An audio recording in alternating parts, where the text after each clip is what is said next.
अस्सलामु अलैकुम दोस्तों, ड्रामा सीरियल नंद की नेक्स्ट एपिसोड में आप देखेंगे कि गौहर घर आते ही गुल की वालदा को धक्का देती है। गौहर की हालत को देखकर गुल और उसकी वालदा सोच में पड़ जाती हैं कि अगर गौहर यहाँ पर रही तो वो अपने मकसद में कभी कामयाब नहीं हो पाएंगी। साकब अफशा को घर में रहने का मौका दे देता है। गौहर की हालत पूरी तरह से ठीक नहीं होती। जहांगीर साकब के घर आता है तो साकब और हसन जहांगीर से बात करते हैं। साकब जहांगीर से कहता है कि तुम आपी को उस घर में लेकर जा सकते हो जिस घर में उन्होंने सबसे ज्यादा वक्त गुजारा। शायद वहां पर जाकर आपी की तबीयत कुछ ठीक हो जाए और वो पहले की तरह ठीक हो जाए।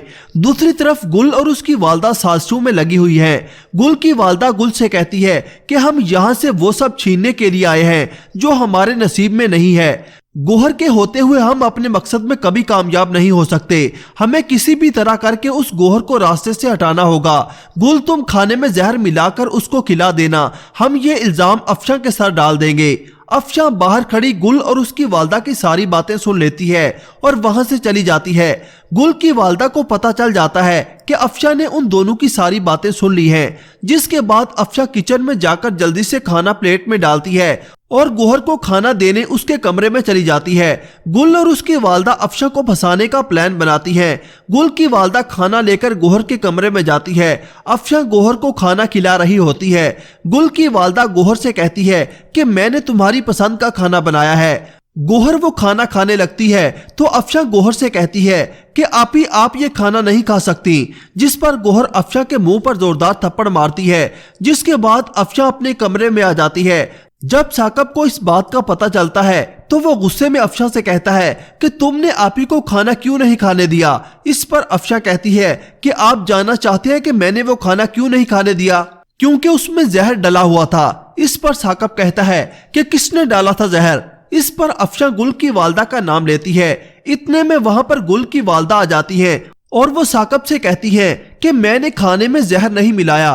अगर तुम्हें यकीन नहीं तो मैं वो खाना खाकर तुम्हें साबित कर सकती हूँ। जिसके बाद गुल की वालदा वो खाना खाती है और अफशा का लगाया गया इल्जाम उस पर भारी पड़ जाता है और साकब अफशा पर शदीद गुस्सा करता है, जिस पर अफशा कहती है कि आप मेरी बात का यकीन मत करें, ये दोनों माँ बेटी फ्रॉड हैं और जब आपको सच पता चलेगा ना तो पछताने के अलावा आपके पास कुछ नहीं बचेगा। जब ये बात हसन को पता चलती है तो वो अफशा के पास जाता है और उससे गुस्से में कहता है कि भाई ने आपको अपनी जिंदगी में दूसरा मौका देकर उन्होंने आपको अपनाया, लेकिन आपने इस घर को बर्बाद करने की कोई कसर नहीं छोड़ी। उधर गौहर मौका मिलते ही अपनी वालदा के कमरे में आती है और अपनी वालदा की तस्वीर को गले लगाकर खूब रोती है। वो सबके सामने नाटक कर रही है कि उसको कुछ याद नहीं, लेकिन वो बिल्कुल ठीक होती है। वो सबसे अपने साथ की गई ज्यादतियों का बदला लेना चाहती है। जिसके बाद आप देखेंगे कि जहांगीर गौहर को अपने घर ले जाता है। गौहर वहां पर राबी की तस्वीरों को देखकर गुस्से से आग बगोला हो जाती है। तस्वीरों को लिपस्टिक लगाकर खराब करती है। अब गौहर जहांगीर से बदला लेने के लिए क्या करेगी? अपनी राय का इजहार कमेंट सेक्शन में जरूर कीजिएगा। अल्लाह हाफिज।